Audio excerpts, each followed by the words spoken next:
My Destined 1, Tensura x Arifureta by Void Kane. Ch71.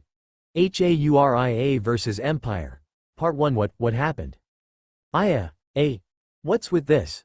The aristocrats of the Empire who were suddenly deprived of one of their senses shouted out angrily in a shaky voice which contained confusion and unrest. Don't panic. Use magic to create light Ga. What's wrong Gya? What happened Gu? A relatively calm person tried to create a sphere of light while giving out instructions to others to secure their vision. However, the sound of a scream and something falling down happened right afterward. At the same time, the confused aristocrats all began screaming one after another. The place soon sank into confusion once again. Especially, the mademoiselles who completely fell into panic and began running around blindly. The sounds of collisions and people falling resounded out rapidly from various places. Calm down. Can you bastards still call yourselves soldiers of the Empire? Gaharudo's voice filled with ambition resounded throughout the hall in the darkness.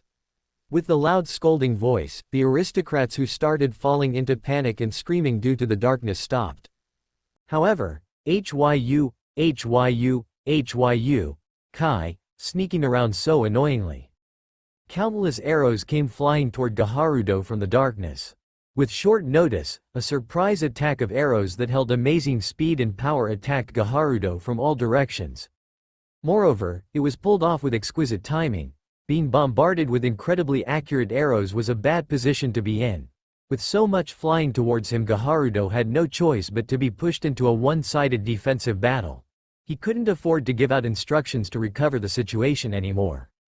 Still in the pitch-black darkness, while fending the blows with the ceremonial sword, he could only grasp where the arrows were coming from due to the noise of them cutting through the air. The noise surrounding Gaharudo began raising roars. Jin! Jin! Jin! The sound of metal colliding resounded out. The sounds of people's screams resounded one after the other while collapsing. Due to Gaharudo's scolding, people who regained their calm created fireballs to act as a light. They called out to the guards loudly while looking around their surroundings with fierce expressions. Something like a black shadow zinged by on the edge of their sights. It traveled quickly as if slicing through the wind. Who are YGGEBU? Immediately the aristocratic man tried to shoot a fireball toward the shadow. However, the shadow that dashed out from the darkness dressed in black immediately pulled out a small black sword that completely blended in with the darkness. As if it was a joke, a head was mown down instantly. The head flew through the air and rolled around on the ground with vivid sounds. The head had a blank face. It seems he didn't notice that he was no longer connected with his body. Before anyone noticed, all fireballs which were illuminating the surroundings had disappeared and the only color left was the darkness. The aristocrats and mademoiselles gathered towards the people who created fireballs like moths being provoked by the light. They managed to catch a glimpse of the shadow's Usamimus immediately before the fireball was extinguished, then the spectacle of the person's head flying through the air was witnessed immediately afterward. Then once again, their waists gave out against the assailant who disappeared under the cover of the darkness. Hi, monster, I don't want to die, someone, anyone. Most of the people unable to stand up were the mademoiselle and civil officers, and quite a few of the military officers as well too. Their minds couldn't endure the darkness which was equivalent to the death god's sickle and the assailant's existence which appeared right in front of their eyes. As such, without exception, without being able to do anything, and while doing nothing, the tendons in their hands and feet were cut by the person dressed in black soundlessly. They fell laying on the ground screaming in pain. Although there were those pathetically miserable people, as a military nation that adheres to the principles that abilities reigned supreme, some couldn't permit themselves to continue wailing away in confusion forever. Veterans who survived countless battles, although they didn't have a sword like Gaharudo, relied on their daggers which they kept in their breast pockets for self-defense. They united with their companions and began creating a battle formation. While back to back with one another, the magicians were placed in the center. It was splendid cooperation. The people who were relatively nearby to Gaharudo immediately created a battle formation to defend his back. The range that Gaharudo had to consider was immediately decreased by half. Now the attacks were no longer a problem. Gaharudo began chanting while knocking down dozens of arrows to the side. A bit less than 10 fireballs were produced in an instant and shot out at surprising speeds. They spread out throughout the hall and began to brighten up the darkness. Begin the counterattack. Though it was Gaharudo yelling out threateningly, immediately afterward, a lump of metal rolled around in front of him. What is this? The man who serves as Gaharudo's aide moved in closer to check out the object's purpose with suspicion. It wasn't only him though, others who secured their light source in different areas were the same. Gaharudo had a severely unpleasant premonition. He immediately yelled out in a controlling voice. Stop! Don't get close! Although the aide who heard Gaharudo's words reflectively tried to leap back, that action was meaningless judging by the effects of the lump of metal. That was proven in the next instant. Kian! All of the sudden, just when you thought the lump of metal popped, intense light surged out and an immense sound indiscriminately violated the surroundings. What is? The moment the light burst out, Gaharudo shut his eyes and covered his face with his arms. He wasn't able to completely block out the surprise attack. Although his eyes were shut tight, he still couldn't see temporarily. He also lost his hearing due to the severe ringing in his ears as well. And the Horia assailants couldn't overlook this golden opportunity. The Harias dressed in black rushed forwards with exquisite timing and immediately came within the target's bosom while they killed off their presence. Then with one spark from the small jet black sword, a second spark emitted again. With two of their senses taken away from them, the tendons in the officer's hands and feet were easily cut without any kind of resistance. The aides screamed in pain as they fell and lay on the ground. Immediately, their tongues were torn through by a knife. The purpose was to restrict them from chanting. Several people prostrated themselves in the same manner in various places, bleeding on the ground with the tendons in their hands and feet cut from their mouths. People who tried to fire off big magic were mercilessly beheaded. Meanwhile, Jin, the sound of metal clashing resounded out. Surprising, it was Gaharudo who had lost his sight and hearing. He was able to slash back at the two Haruya tribe members who killed off their presence to the utmost limit. The two Haura members which were attacking opened their eyes wide in surprise at this demonstration. Did he feel their unrest in that instant? Taking advantage, and with fighting spirit, Gaharudo generated a shockwave by using quake legs. The two Hoolian whose stance was broken instinctively let out a groan, and Gaharudo accurately sliced sideways toward the side of the two people as if his eyes and ears weren't damaged at all. Scatter and disperse. Wind wall. The two Hoolian members were pushed aside by the sword's destructive power as they were just barely able to receive the attack with their small swords. A terrific barrage of arrows was shot at Gaharudo, and with the wall of wind which only took 2 words to cast, all of the trajectories of the arrow was easily averted. Shoot out. Flame bullet. The magic was once again duplicated. 10 flame bullets were produced which were stronger than the fireballs from before. It shot back towards the trajectory at which the arrows had originated from when in contact with the wind wall. They shuddered from the abnormal presence of Gaharudo, who shot out countless magic with power and speed. The Hauriya who had hidden their presence unintentionally leaked out their presence slightly. Gaharudo's closed eyelids opened up slightly, although he shouldn't be able to see yet. His eyes carried the light of a dangerous wild beast. And with a grin, he turned his neck and glanced accurately in the direction where the Horia were in the darkness. He had felt the presence that leaked out a while ago. Oh, burst out, flame bullet. While turning his back against the flame bullets he shot out, Gaharudo rushed straight towards the Hoolian in the darkness and chanted once again. Immediately, the flame bullet in the back flew towards the ceiling of the party hall and exploded loudly with a roar. The Hoolian who were on the ceiling providing support with their crossbows quickly withdrew to evade the flame bullet, but because the flame bullet exploded, it wasn't possible to completely dodge it due to the heat wave generated that scattered widely. At the very least, the places which were used as scaffolding were collapsing down. In the little time before they managed to reach the next sniping point, the support cover has completely ceased. Dancing wind. Carry out my will, sound of wind. Gaharudo cast his next magic in that time frame. Supplementary magic, sound of wind, from the wind system. It interferes with the surrounding air and amplifies sound. It's a magic that allows small sounds in the distance to be heard. His hearing was amplified to mega volume. With the assistance of this magic he'll likely regain his hearing. Certainly, it could be said that this was the magic version of the skill presence perception when applied. Though I say that, the accuracy decreases because they're being perceived through hearing only. Concentration was required to make sense of what's heard, due to that it's unsuitable magic to be used during the proximity of battle. This was basic magic that scouts and secret agents used for information gathering. Ra, ah, su, ku, yu, along with the yell of the fighting spirit. His slashes bent and transformed as if he were using a whip. While raising a voice of anguish, Gaharudo deceives his senses by overriding them to feel the presence. The Hulian managed to get through it by cooperating with each other. However, because of sound of wind, their presence was seen though. With each step the Hulian took, they generated a subtle sound in the wind. With his sight deprived, although the method being used was far from proper, presence perception, with a torrent of bloodthirst, courage, and ferociousness, Gaharudo moved forwards without hesitation and entrusted his body to the information-gathering magic. This is the Emperor. This is the head of a military nation. The king of warriors who boasts that power is everything. This was what the Hulians managed to feel firsthand. However, everyone had a ghastly smile on their lips that was far from shrinking away. The eyes that pierced through the masks shone ferociously in glare.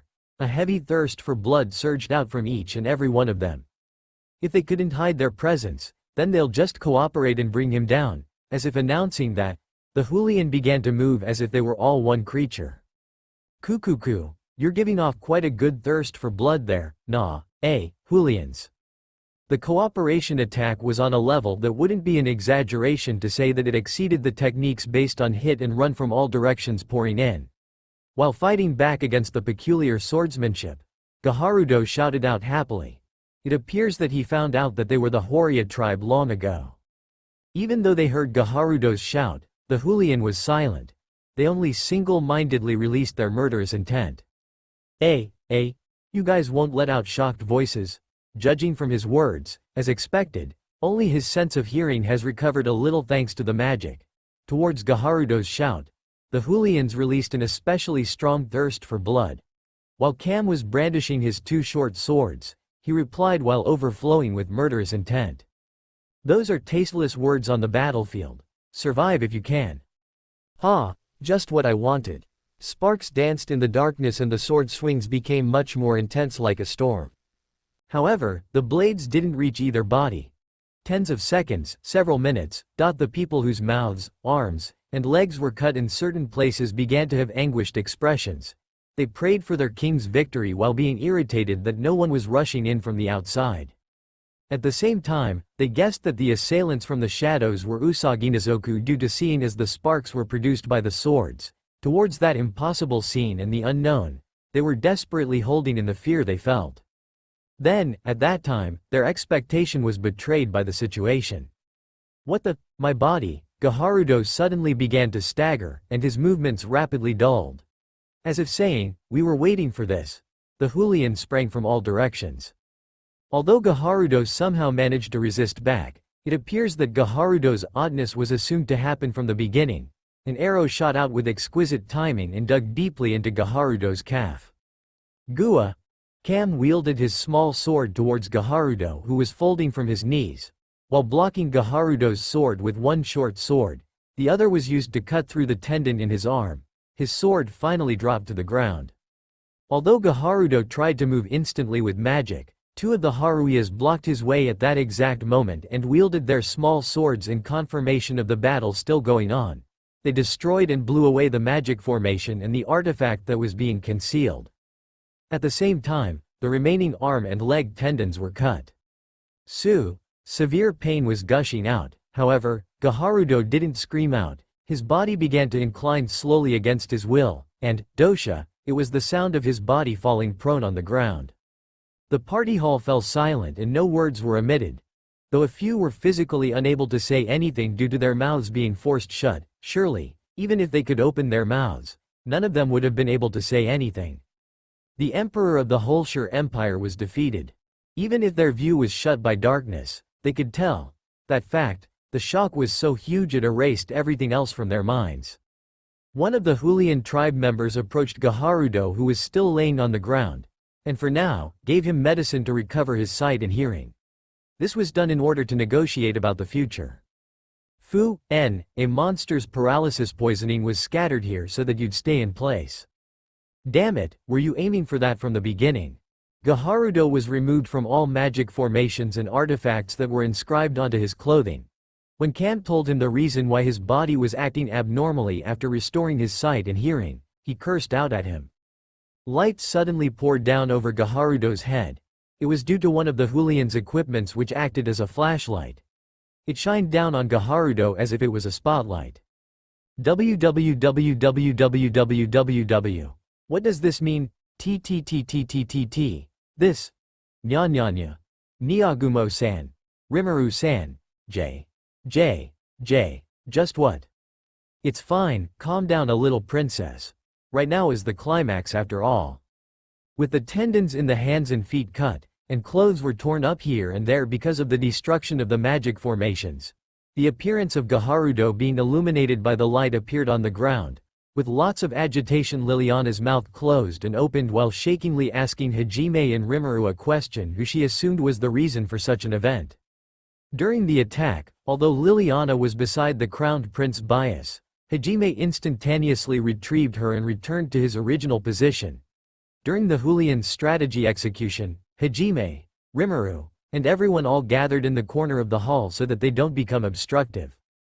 Kuki was frowning grandly as he noticed that many aristocrats were dead. Suzu, Shizuku, and Ryotaro fell silent with a difficult expression. This was the biggest chance of improving the demi-human standings. Because they understood this, they kept silent as the battle was deciding the Hooligan's fates, though they still couldn't fully accept the tragedy that unfolded in front of their presence so easily. In the first place, there was no other choice but to just watch things happen. If they let out their emotions, any more than this is overdoing it, they'd be obstructing Cam. At that instant, they would be attacked in the back by a railgun or will be cut down with a black sword. Although Liliana was speaking loudly and shakingly in unrest, Hajime and Rimuru had Kuki well within view and consideration. Shizuku was thinking about what to do in the case that does happen. In another sense, cold sweat appeared more from Rimuru and Hajime's glances at Kuki than the Haruia's massacre. Rimuru is also on high alert in case Shizuku got attacked by the Imperial soldier. He will immediately protect the girl like the others on his side. Now then, Gaharudo D. Holscher, do you understand why you're still alive right now? You have demands, right? Just say them, and I'll listen. Points deducted. Gaharudo. Know where you stand. The appearance wasn't seen, but the voice of a man echoed throughout the hall. Its true identity was Cam. Although Cam called out to Gaharudo, who was on the ground, from Gaharudo's insolent attitude, after several intervals, he gave out advice in a mechanical voice. And the advice didn't stop at just words. Suddenly, the spotlight distanced itself from Gaharudo. There, with the tendons in their hands and legs cut just like Gaharudo, it was the appearance of a man whose tongue was torn to seal off chance. An arm extended from outside of the spotlight and was gripping onto the man's hair and forcing him to stand on his knees. In the next instant, the man's head, as if jokingly, was easily cut off. You bastard! Points deducted. Gaharudo instinctively raised an angry voice. The other survivors should have seen it perfectly from where they were at. Breathtaking screams could be heard. However, in a serene voice, just like a machine, was returned towards Gaharudo's attitude. Then, the spotlight once again moved to a different place, and that man was similarly beheaded. You, getting so carried. Points deducted. Was it an aide? The name of the man who was beheaded was called out. Although Gaharudo was cursing out, in return, the indifferent voice sounded out, and another man was beheaded? While grinding his teeth tightly, he fell silent. Gaharudo stared into the darkness with eyes that seemed to be able to kill a person with just a glare.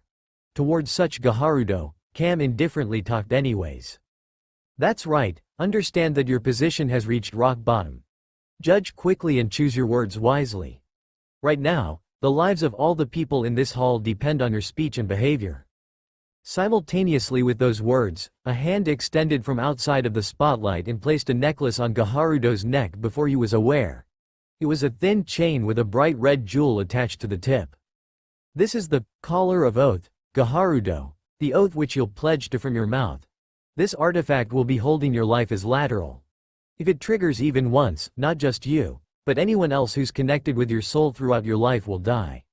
If the oath is broken, naturally, you'll die. The implied meaning, all humans in the room have been secured, Cam informed him that all others have been forced to wear the same artifact. Gaharudo seemed to have understood, and his expression twisted as if he was forced to chew 10,000 bitter worms and insects. The necklace artifact called Collar of Oath that Cam placed onto Gaharudo's neck, the jewel and ore it was made out of was created through generation magic which infused spirit magic into it. According to Cam's words, it has the effect of making sure that the oath that comes out of his mouth stays carried out on a spiritual level. Specifically, the oath that is said will be directly engraved onto their spirit. If the oath is broken or the collar of oath is removed, their spirit itself will disappear. Moreover, it even affects the next in line souls. In other words, it affects Gaharudo's entire clan. Similarly, they would all die if they don't wear the collar of oath. In short, towards every one of the Emperor's clans, the oath from the artifact will have to be followed throughout all generations to come. An oath, you say? There are 4 contents to the oath. First, the emancipation of all the existing slaves. Second, a definite promise of non-aggression and non-intervention with the Sea of Trees. Third, prohibiting the enthrallment and persecution of demi-humans. Fourth, making all conditions legal laws. Have you understood? If you understand, say, I swear it here on behalf of Holshire. After that, it'll activate the. And if I don't, the Imperial House ends today, and the necks of officers will continue flying until the Empire straightens out the situation. Afterwards, assassinations would be carried out repeatedly for a long time to come. Until we, the Haruya tribe, are annihilated, the Empire's safety in the night is long lost. Officers of the Empire when coming home will only find the heads of their wife and children. Don't underestimate the Empire. Even if we die, it won't collapse so easily. An army will be led to invade and attack the Sea of Trees, and this time, Fairbergen will be destroyed. You should already understand. It's not difficult to navigate through the fog of the Sea of Trees if a slave is used. Although combat is harder, it can easily be done through numbers. There are no problems with smashing the Sea of Trees from the edge inwards. Up until now, the reason why we haven't crushed Fairbergen. Because it would be impossible to harvest if you crushed the field, right? So you do understand. Right now, you'll still be on time. For example, even if you borrowed those guys' power, the skills to bring down the Imperial Castle in a such short time, and that last battle, as expected, losing you guys would be regrettable. If you guys don't want to be slaves, then I will give you preferential treatment to be under my direct command as my personal troops? Out of the question. You do not deserve our trust based on your behavior toward demi-humans thus far. That's why I'll have you pledge to the oath. Then, it's war, huh? I will not pledge to the oath? How about it? Gaharudo was about to say until his lips distorted. Cam was as mechanical as always. Is that so? Points deducted. Gaharudo. Once again, those words resounded out. What was picked out by the spotlight which poured down was, let go. Who do you think I am? This impudent bunny beast dares. I'll massacre you all. I'll kill every last one of you, one by one. I'll torture you in front of your families until you die. Even the women, until they break IEGU. It was Crowned Prince Bias. The sounds of the Crowned Prince's shout could be heard throughout the place. Immediately following that, without any hesitation, a silver line fluttered and the head of the Crowned Prince of the Holshire Empire was easily flung into the air.